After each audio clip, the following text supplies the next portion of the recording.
तो जय हिंद गाइस। तो आज बात करेंगे सस्टेनेबल डेवलपमेंट का मीनिंग क्या होता है इसके बारे में। तो बहुत अच्छा कंसेप्ट है। देखिए, सबसे पहले इस कंसेप्ट को अगर आपको समझना है तो मैं आपको एक एग्जांपल देता हूं। देखिए, कोई एक फैमिली है, बहुत अमीर फैमिली है, बहुत घर में पैसा है। तो सस्टेनेबल डेवलपमेंट देखिए क्या होता है। तो अब अमीर फैमिली है तो पैसा तो बहुत खर्चा करेगी, ठीक है। तो पैसा जरूर खर्चा कीजिए, पर इतना भी मत कीजिए कि जो आने वाली फ्यूचर जनरेशन है उनके लिए कुछ बचे ही ना। तो यानी अमीर फैमिली है तो सस्टेनेबल डेवलपमेंट देखिए हम किसे कहते हैं कि ऐसी डेवलपमेंट कि अपनी जो नीड है वो तो फुलफिल जरूर कीजिए, आपकी जितनी नीड है वो फुलफिल जरूर कीजिए, पर ऐसा मत कीजिए कि आने वाले जनरेशन को अपनी नीड पूरी करने का मौका ही ना मिले। तो उसके लिए भी बचा के जरूर रखे, उसको ही हम बोलते हैं सस्टेनेबल डेवलपमेंट। तो अगर कोई फैमिली अमीर फैमिली है तो बिल्कुल पैसा खर्चा कीजिए, पर पैसा खर्चा इतना मत कर लीजिए कि पूरा का पूरा आप ही खर्चा करोगे तो आपकी जो फ्यूचर जनरेशन आएगी उनके लिए कुछ बचे ना। अब इसके लिए वो क्या कर सकते हैं कि खुद मेहनत करेंगे कुछ, और खुद का भी पैसा कमाएंगे, और जो उनके पास सेविंग में पैसा है वो भी इस्तेमाल करेंगे ताकि आने वाले फ्यूचर जनरेशन के लिए कुछ बचाया जाए। दूसरा एग्जाम्पल देता हूं। देखिए, कंसेप्ट समझिए क्या है। आपके घर में कुआं है, बहुत सारे लोगों के घर में कुआं है, और आप बहुत पानी खर्चा करते हैं, बहुत पानी का इस्तेमाल करते हैं। अब पानी का इस्तेमाल तो आप कर रहे हैं, ठीक है, तो होगा क्या कि जो वाटर की लेवल है, ग्राउंड लेवल, वो दिन ब दिन नीचे नीचे जाएगी, और ऐसा समय आएगा कि पानी नहीं बचेगा। पूरी जो वेल्स है वो सूखी पड़ जाएंगी, उसमें पानी नहीं बचेगा। तो हम क्या कर सकते हैं, देखिए, अपनी भी जो नीड है वो भी पूरी होनी चाहिए, और आने वाली जो फ्यूचर जनरेशन है उन्हें भी दिक्कत नहीं आनी चाहिए। इसी डेवलपमेंट को हम गाइस सस्टेनेबल डेवलपमेंट कहते हैं। तो हम रेन वाटर हार्वेस्टिंग कर सकते हैं। तो रेन वाटर हार्वेस्टिंग करेंगे तो देखिए जो फ्यूचर वाली जो जनरेशन होगी उन्हें भी पानी मिलेगा, पानी की वाटर की लेवल अच्छी रहेगी, हमें भी पानी मिलेगा। तो यही क्या है, एक डेवलपमेंट है, सस्टेनेबल डेवलपमेंट। तो हम गाइस किसको कहते हैं, देखिए, the development which fulfil the needs of present, यानी जो अभी प्रेजेंट में मौजूद है उनकी जो नीड है वो फुलफिल होनी चाहिए, ठीक है।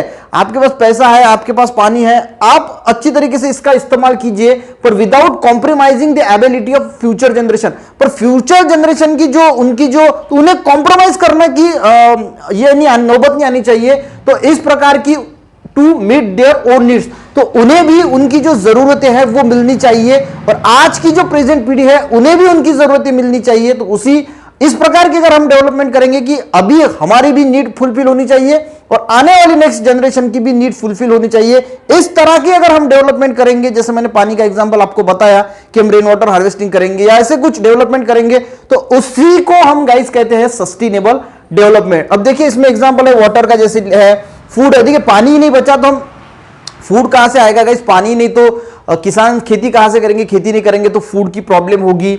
जैसे फ्यूल है, देखिए फ्यूल का जो नॉन रिन्यूएबल रिसोर्सेस के जो फ्यूल से, पेट्रोलियम है, नेचुरल गैस है, तो ये अगर हम यूज करेंगे, बहुत सारी इसमें यूज करेंगे, तो एक दिन यार पूरा जो है वो खत्म तो होने वाला है। अगर खत्म हो जाएगा तो फ्यूचर जनरेशन को मिलेगा नहीं। तो बेस्ट वे है कि जो रिन्यूएबल रिसोर्सेस है, जैसे सोलर सिस्टम है, विंड की एनर्जी सिस्टम है, वो अगर हम ज्यादा से ज्यादा इस्तेमाल करेंगे तो जो ये फ्यूल है वो भी थोड़ा बच के रहेगा, तो फ्यूचर जनरेशन के भी काम आ सकता है। तो ऐसी जो डेवलपमेंट होगी उसको ही हम कहेंगे गाइस सस्टेनेबल डेवलपमेंट। यानी हम सस्टेनेबल डेवलपमेंट में ज्यादा से ज्यादा जो रिन्यूएबल एनर्जी सोर्स है इसका जो है वो इस्तेमाल करते हैं। तो देखिए, जो यूनाइटेड नेशन है, इन्होंने 193 कंट्रीज है, तो इनको एक गोल दिया है 2030 तक की सस्टेनेबल डेवलपमेंट। हमें ऐसा नहीं कि सिर्फ जो नेचुरल रिसोर्सेस है इसमें हमें काम करना है, तो ये एक फील्ड ऑफ वास्ट फील्ड हो गई, हर फील्ड को इसमें इंक्लूड किया गया है। जैसे एजुकेशन है, तो उनका कहना है कि 2030 तक हमें 17 एक्चुअल में गोल्स है, मैंने यहाँ पे 10 ही लिखे हैं जो इंपॉर्टेंट है। तो ये गोल हमें अचीव करना है, ऐसी डेवलपमेंट करना है कि पहली अगर बात करें तो एजुकेशन विथ क्वालिटी, यानी क्वालिटी का एजुकेशन हमें 2030 तक पूरे लोगों को देना है। जीरो हंगर, यानी कोई भूखा ना रहे, नो पॉवर्टी, यानी गरीबी खत्म करनी है। गुड हेल्थ, ऐसी कुछ डेवलपमेंट हो जहां पे सभी लोगों की जो हेल्थ है वो अच्छी रहनी चाहिए। जेंडर इक्वालिटी, यानी स्त्री पुरुष समानता होनी चाहिए। Clean water, sanitization, affordable and clean energy, तो ऐसी एनर्जी हमें मिलनी चाहिए जो हमें अफोर्ड भी हो और पोल्यूशन फ्री हो।